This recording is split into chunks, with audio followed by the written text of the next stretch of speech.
j'espère que vous allez bien. Je suis dehors, je sais pas si vous pouvez voir, mais il pleut. D'ailleurs, j'ai les cheveux qui ont repris de leur volume naturel. D'une certaine manière, je suis un peu coincée dehors, mais un petit, parce que j'ai ma fille qui fait sa sieste en poussette à côté de moi. Je voulais juste venir ici de manière très spontanée vous parler de l'importance de la posture. Parce que j'ai expérimenté un changement dernièrement et en fait ça change tout. Vraiment, ça change absolument tout. Et je voulais venir vous en parler. Lorsque on reprend conscience que l'on crée notre réalité, ce qui veut dire que l'on crée les événements, que l'on crée les situations, que l'on crée les rencontres, tout à travers ce que l'on pense, les émotions que l'on sent, qui vivent à l'intérieur de nous et qui se sentent réellement dans notre corps.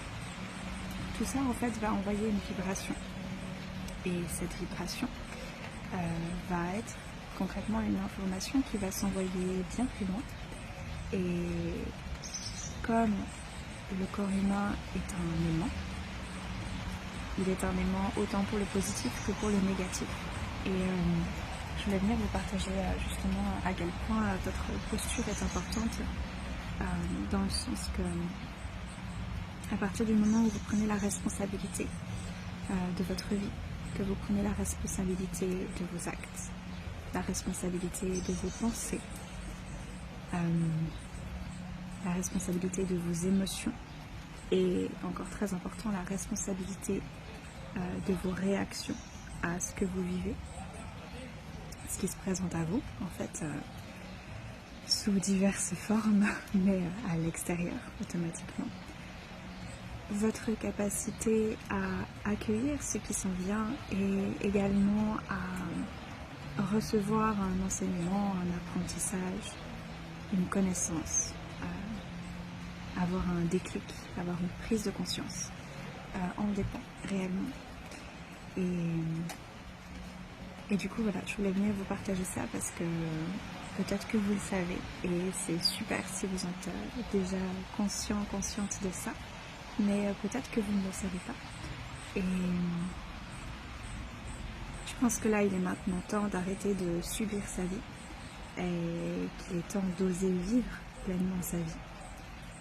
À partir du moment où on a ce souhait de vivre sa vie, ce qui va aussi en découler, c'est que elle sera différente de ce que l'on a vécu jusqu'à aujourd'hui. Ce qui veut dire qu'on sera invité à, d'une certaine manière, avoir la foi, faire confiance en ce qui est, en ce qui se présente à nous, sans avoir le contrôle dessus. Et je dirais même sans avoir la connaissance de ce qui va s'offrir à nous. Concrètement, c'est marcher dans l'inconnu, s'aventurer dans l'inconnu et s'ouvrir à la vie.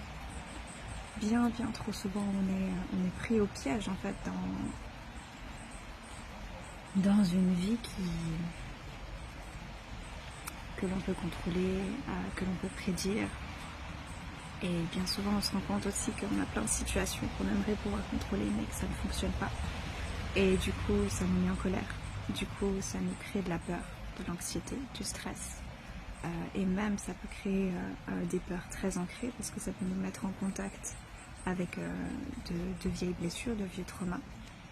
Et en fait, à partir du moment où on s'abandonne au courant de la vie, alors oui, c'est un petit peu challengeant, des fois ça peut faire peur, mais à partir du moment où on a confiance en fait en ce processus, et bien en fait la vie est beaucoup plus belle, la vie est beaucoup plus joyeuse, la vie est beaucoup plus abondante, on a beaucoup plus de vitalité et notre regard change sur tout, absolument tout. Notre posture évolue et c'est beau aussi parce que même les interactions qu'on a avec le monde extérieur évoluent automatiquement, hein. Mais ça se ressent Donc je vous invite vraiment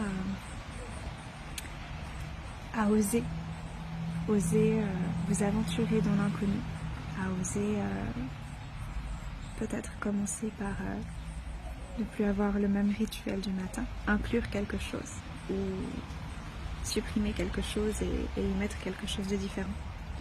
Mais voilà, de vous offrir en fait cette opportunité d'expérimenter, d'explorer la vie. Même si c'est inconfortable, c'est normal que ce soit inconfortable. Parce qu'on aime être dans l'inconnu, on aime être là où on sait ce qui va se passer, on aime être là où on sait comment on va se sentir. Ça peut être aussi peut-être vous offrir une boisson dans un restaurant, sur une terrasse, tout seul. Ou peut-être programmer un rendez-vous avec une personne que vous n'avez pas vue depuis longtemps. Et automatiquement, ça va faire quelque chose à l'intérieur de vous et votre mental aura aussi envie de reprendre le pouvoir dessus en vous disant peut-être non, mais en fait annule, tu te sens pas très bien, ou trouvant des excuses.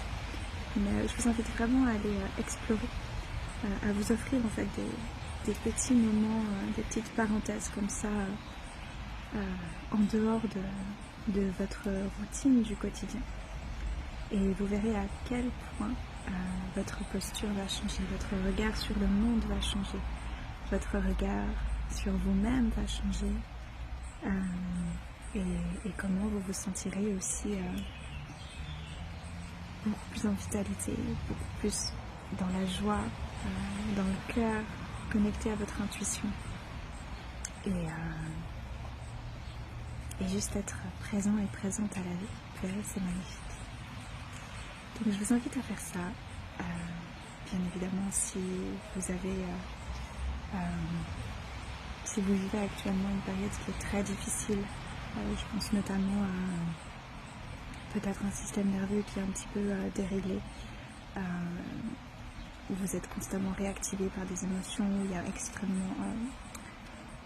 où il y a très rapidement de la peur, ça c'est peut-être pas idéal de changer votre routine, bien que si vous le sentez, vous pouvez essayer. Mais connectez-vous en tout cas à votre cœur par rapport à ce que je viens de vous dire, aux mots que je viens de déposer, et regardez ce qui se passe dans votre corps. Regardez ce que votre corps vous demande, ce que votre cœur vous invite à. Je vous souhaite une belle après-midi et je vous dis à très bientôt.